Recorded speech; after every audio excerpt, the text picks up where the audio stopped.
Olá, meu nome é Paulo Cogos, quero fazer essa live para comentar a respeito da propriedade intelectual, que, diga-se de passagem, não existe e ela não se chama propriedade intelectual.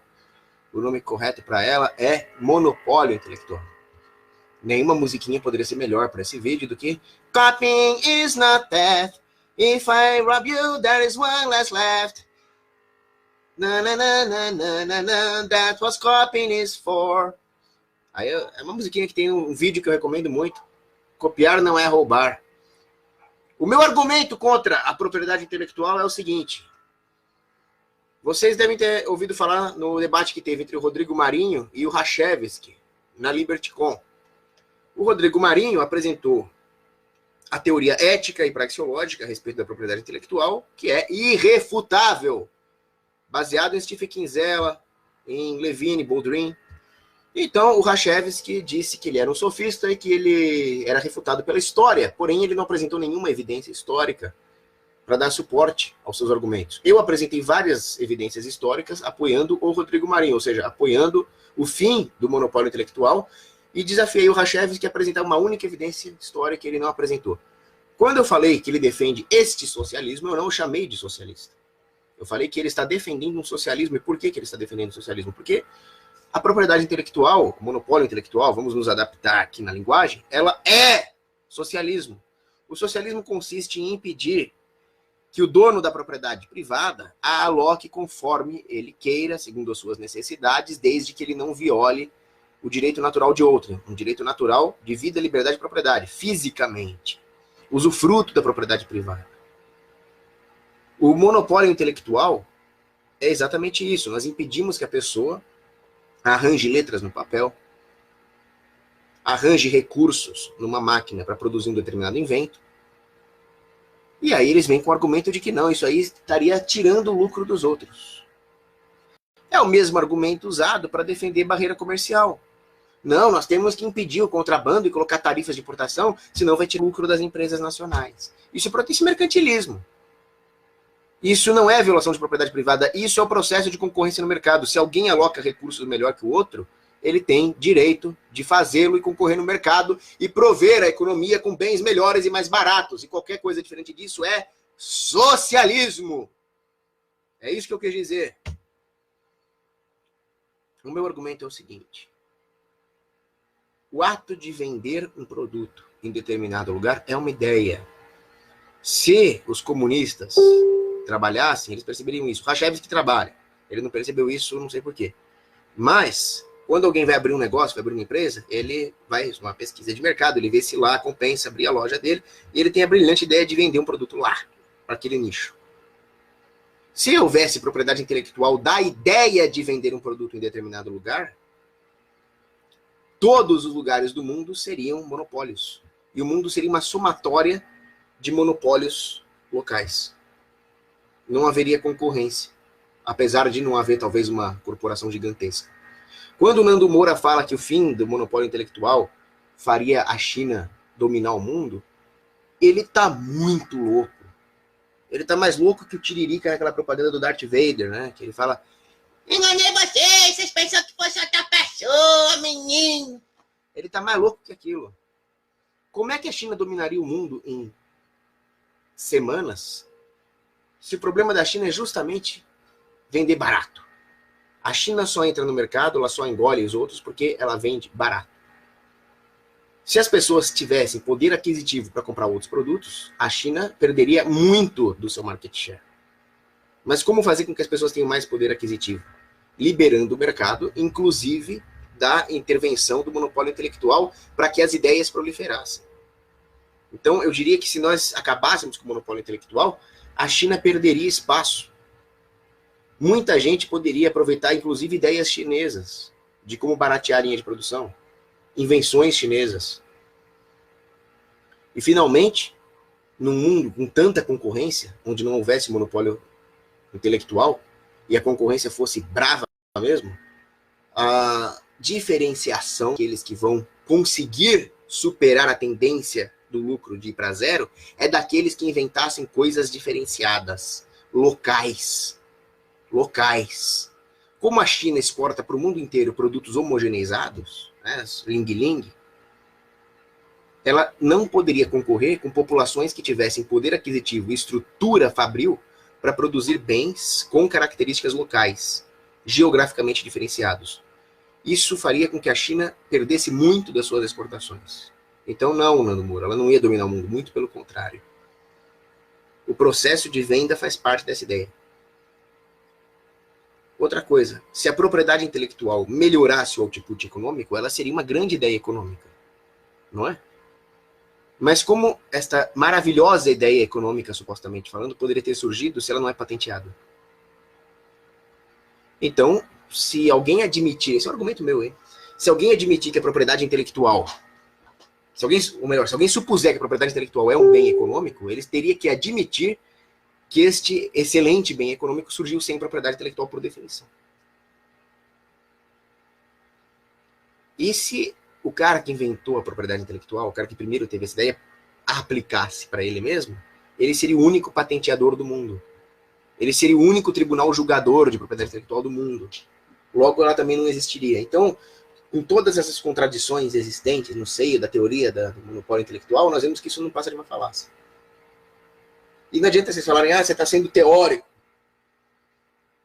A humanidade inventou coisas que atiraram do estado primério nas savanas e levaram até os pináculos da Revolução Industrial sem porcaria de propriedade intelectual nenhuma.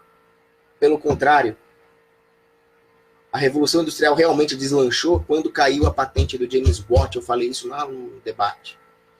Durante uma certa fase da Revolução Industrial, ficou uma briga do James Watt com Hornblower. E não saía disso. Quando a patente caiu, houve vários inventores inventando. Existe um sujeito chamado Chevalier.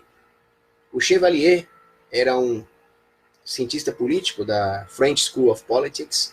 E ele escreveu que conhecimento humano, a criatividade inovativa, se dá de forma cumulativa. Esse é o algoritmo da inovação humana. A característica cumulativa em relação às invenções anteriores. Por quê? Porque a verdade absoluta do universo é muito inacessível para nós. O plano das ideias em Platão. Falei mal do Platão na live anterior, vou agora falar bem. Platão estava certo nisso. Como é que um único ser humano poderia ter todas as ideias do mundo? Não poderia. De alguma forma ou de outra, ele teria que se basear em ideias prévias. Mas ele pode se inspirar. A inspiração é um processo importantíssimo para todos, para os artistas, para os inventores, para os empresários, para os cientistas. Quando nós temos o monopólio intelectual, nós simplesmente excluímos uma das maiores fontes de inspiração que existem, que é a própria invenção, que são as obras prévias. Dessa forma, nós criamos um hiato entre o processo de inspiração inovativa e aquilo que a humanidade já produziu. Nós estamos divorciando a civilização atual da civilização prévia. É a destruição total da civilização. Aí vem um cara e fala, mas como é que você vai lucrar se não tiver copyright e propriedade intelectual? Ideias em economia e política têm propriedade intelectual? Não tem. Eu continuo fazendo vídeo, o Rafael Lima continua fazendo vídeo, o Alexandre Porto continua fazendo vídeo, e nós não temos propriedade intelectual no que um ou outro fala. Esse é o processo inovativo. Não existe monopólio intelectual sobre a ideia de vender um produto em determinado lugar, e todos os vendedores concorrem para vender. Se não houvesse monopólio intelectual neste setor econômico que é a inovação tecnológica, a criatividade, a produção artística, intelectual, haveria mais concorrência nesses setores. É tão simples, não dá para entender como é que alguém não consegue entender isso. Dude! E isso seria grande demanda de mercado. Tem um argumento que eu gosto muito de usar também. Imagina, numa sociedade do futuro, um cara inventa uma máquina replicadora de matéria. Então, eu tenho um lápis aqui. Cadê o lápis? Ô, lápis, aqui. Eu tenho um lápis aqui. Mais um exemplozinho do lápis, hein, Leonard Reed. Ou era o Lawrence Reed que fez o exemplo do lápis. Enfim, o cara pega uma máquina replicadora. Agora eu tenho dois lápis. Plim! O que aconteceu aqui? Nós acabamos com um dos maiores gargalos da humanidade, que é a dificuldade de produzir, a dificuldade de cortar a árvore, a dificuldade de colocar o grafite dentro da madeira, a dificuldade de colocar essa borrachinha, o negócio do Reed lá. Com isso sendo resolvido, então nós podemos replicar carros, nós podemos replicar essa calculadora, podemos replicar essa poltrona. Restam alguns gargalos, que é quem vai criar produtos novos para serem replicados. Dessa forma, toda a energia produtiva da humanidade, não mais tendo que ser gasta com a produção em si, vai ser canalizada para financiar os caras que têm ideias de novos produtos. Então, se um cara inventasse uma máquina replicadora para esses bens escassos, haveria muito mais inovação, porque agora podemos focar todo o dinheiro do mundo para pagar as mentes inovadoras. Felizmente, embora nós não tenhamos uma máquina replicadora de matéria, nós temos máquinas replicadoras de ideias. Nós temos o famoso Ctrl-C, Ctrl-V, please give the motherfucking credit, né? Porque aí sempre tem um pilantra que não dá crédito. Nós temos as copiadoras, aqui ó, você tem uma copiadora. Então essa máquina já existe para alguns setores da economia, não todos. Pronto. Faça analogia. Acabou. Então as pessoas seriam pagas por aquilo que elas vendem e entregam para o consumidor. No mundo onde não houvesse monopólio intelectual, para se manter à frente no mercado, elas teriam que inventar cada vez mais. Só que sempre tem aquele cara que fala, mas que incentivo o cara tem para investir em research and development? Ora, primeiro que sem propriedade intelectual, isso é outro argumento meu, o R&D seria muito mais barato, porque era só pegar a máquina que alguém já inventou, fazer uma engenharia reversa, e você já tinha uma máquina marginalmente mais disruptiva, para usar um termo que eles gostam. Outra, as empresas têm que ter o que vender. Não faltaria linhas de financiamento para inovação, inclusive com competição entre empresas concorrentes. Não faltaria a busca pelo pioneirismo, que é uma grande vantagem, como o Marinho citou. Não faltaria crowdfunding. E isso a história comprova.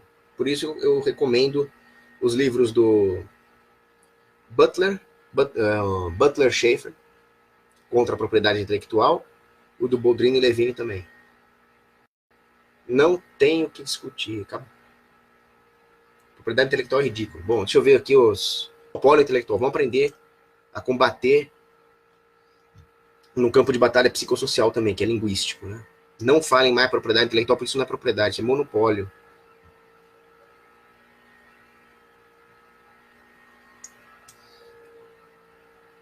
O Matheus pergunta por que eu estou mais turbinado nas lives. É o amor que mexe com a minha cabeça e me deixa assim.